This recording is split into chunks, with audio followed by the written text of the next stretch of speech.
She's one of the nicest ladies in show business and one of the funniest. My dear friend, Miss Phyllis Diller.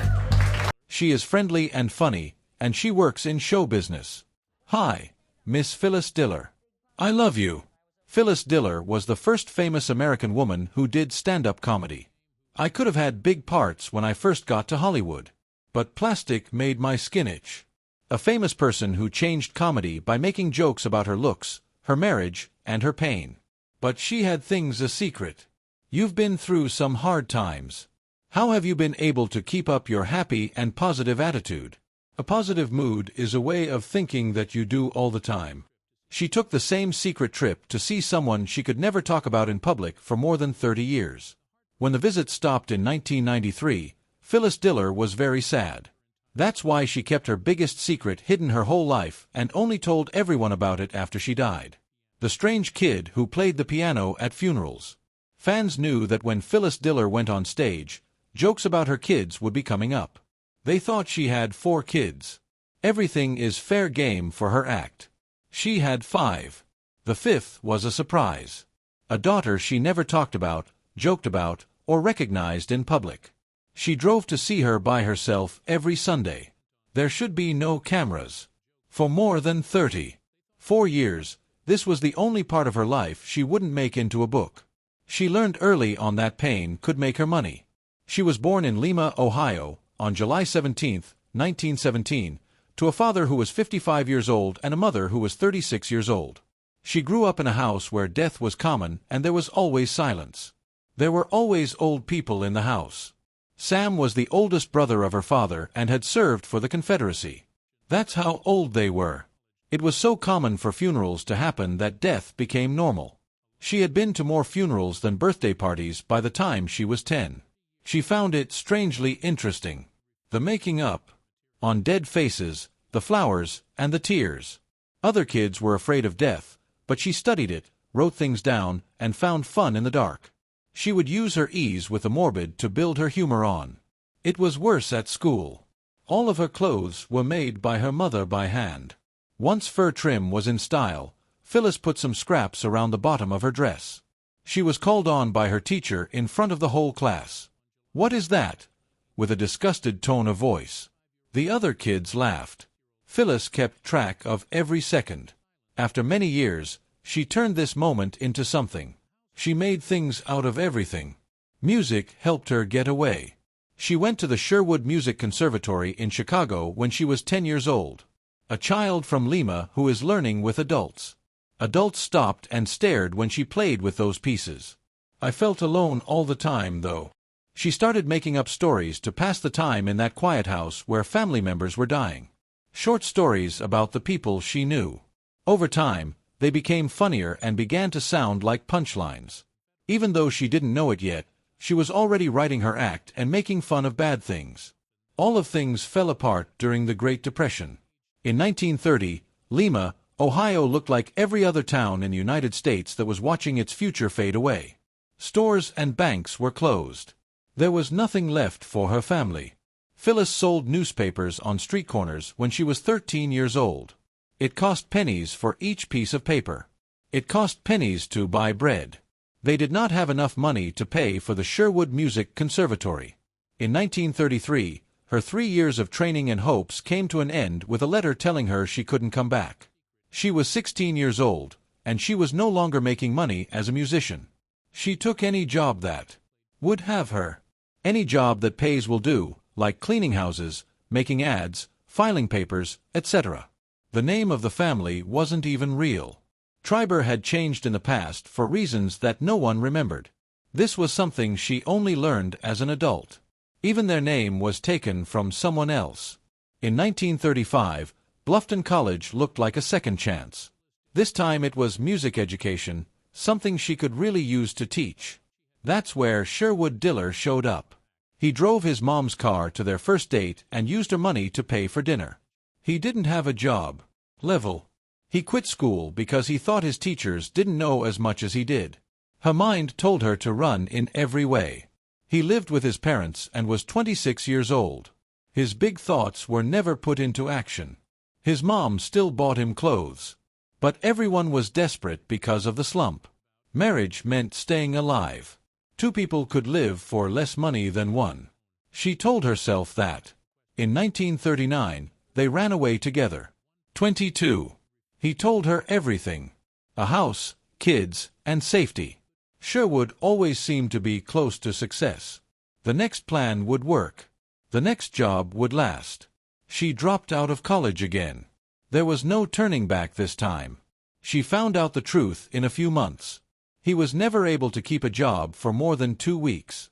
He would be late to work, get into fights with his bosses, and then quit in a big way. He would then go home and plan his next mistake while she figured out how to pay the rent. She gave up the piano bench for a kitchen sink and the stage for dirty dishes. The girl who used to play in orchestras was now just a housekeeper in Michigan. Another one who died because of the sadness. Another woman whose hopes and dreams died too soon. They had 5 kids, were on food stamps, and their husband wouldn't work. She believed that getting married and having kids would make things better. He got there on September 27, 1940. Sherwood got a job at a bomber plant in Ypsilanti, Michigan, where he made $25 a week during the war. They were staying there. It cost more to rent than to buy butter. Drugs were used to trade sugar. Extra milk was given to new mothers.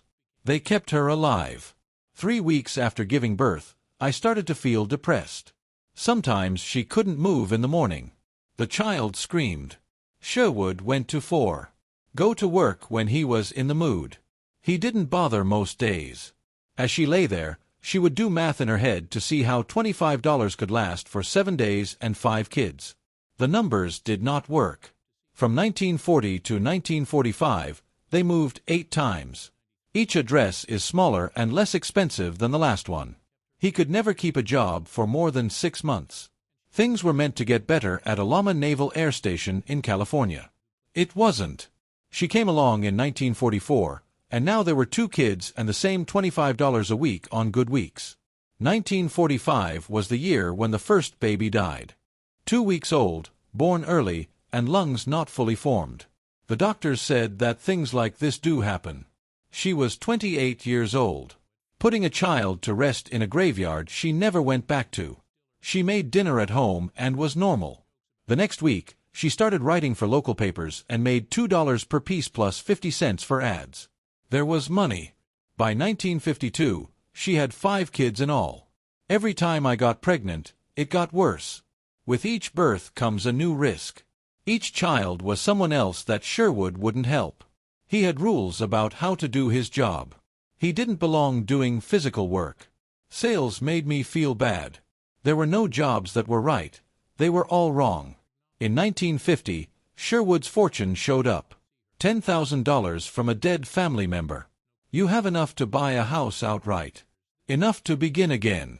He spent it all in 11 months on bad investments, business plans that didn't work out, and loans to men who didn't show up. When the notice to vacate with $300 in back rent arrived, she found out. 5 kids under 12 years old. Not a plan. It became normal to get food stamps. Milk powder that. It tasted like being punished. Cheese from the government that you had to chew like gum. Along with other moms who were hurt, she would stand in line. She had 1 kid on her hip. The bigger kids learned how to be quiet. Her job at the newspaper paid maybe $15 a week, or $20 on good weeks. After the kids went to bed at night, she wrote pieces about cooking meals she had never tried and decorating ideas for homes she would never own. Editors who bought the piece paid $2 for it.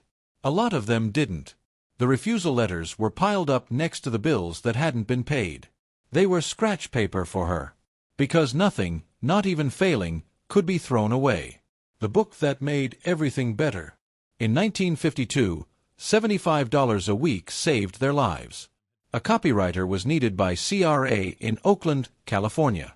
She got the job. Real money. Consistent cash. It's enough to rent a small house, buy real milk, and pay the power bill on time. Phyllis Diller, the homely friend maker, is the name of the 15-minute show she made. Someone made a mistake and came up with the name. She kept it. As a joke, the show gave advice on how to do things around the house. How to make dinner out of nothing. How to use comedy to hide being poor.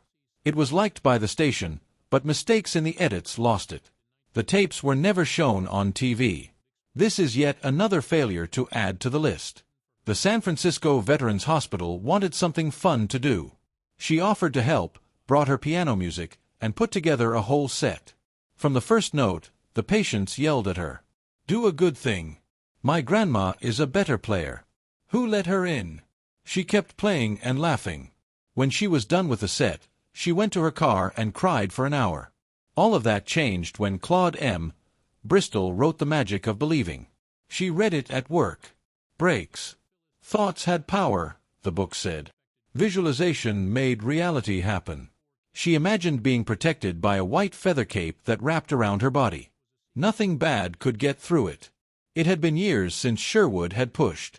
Jack Benny and Bob Hope are not as funny as you are. Take the stage. Make us rich. He did not want her to do well. He wanted her to make money. She began to write down what was really going on in her life. 5 kids, no money, and a husband who isn't useful. But she made it funny and open to everyone. It was easy to get the stuff. It became a joke every time someone burned their dinner. Every check that bounced became a story. Another job became a habit for Sherwood every time he quit. While the kids slept, she worked on her skills in the bathroom mirror. Remembered the time. Breaks that work well. The woman in the mirror didn't look 37 years old. She looked 50. Very tired. Beaten up. Great for comedy. Everything changed on March 7, 1955. Someone had to work at the Purple Onion in San Francisco for 2 weeks. She tried out and made jokes about how her food killed people and how her husband was not useful, and her kids are driving her crazy. He laughed and asked her if she could begin that night. Before she thought, she said yes. Before the show, she wore a house dress from Goodwill. Not wearing any makeup, and my hair isn't even combed. She looked just like she was, a worn-out mom who had given up trying to look good. People really liked it. They saw their mothers, wives, and selves. It was the longest run in the club's history, 89 weeks, that the two were together. The night when a star was born. The Purple Onion was on North Beach's Columbus Avenue. Small basement club with brick walls and up to 80 seats. March 7, 1950.